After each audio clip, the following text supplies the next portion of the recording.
এখন মির্জা ফখরুলের তো কোনো সমস্যা হবে না। মির্জা ফখরুল তো আওয়ামী লীগের সাথে মিলেমিশে 15 বছর খুব শান্তিতে ছিল।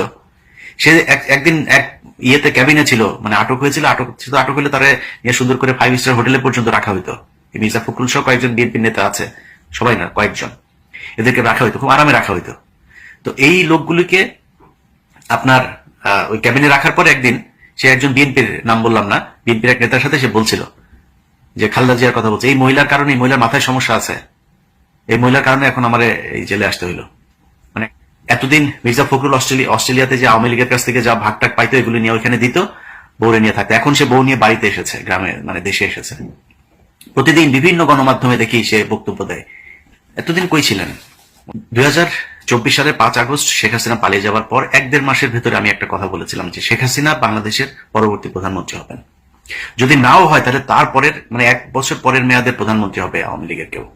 যদি শেখ হাসিনা ধরেন যে পরিমাণে ফেন্সিডিল সে ভারতে খাচ্ছেন, এখানে তো খুব সহজেই পাওয়া যায়, তো উনি কয়দিন টিকতে পারবেন জানি না।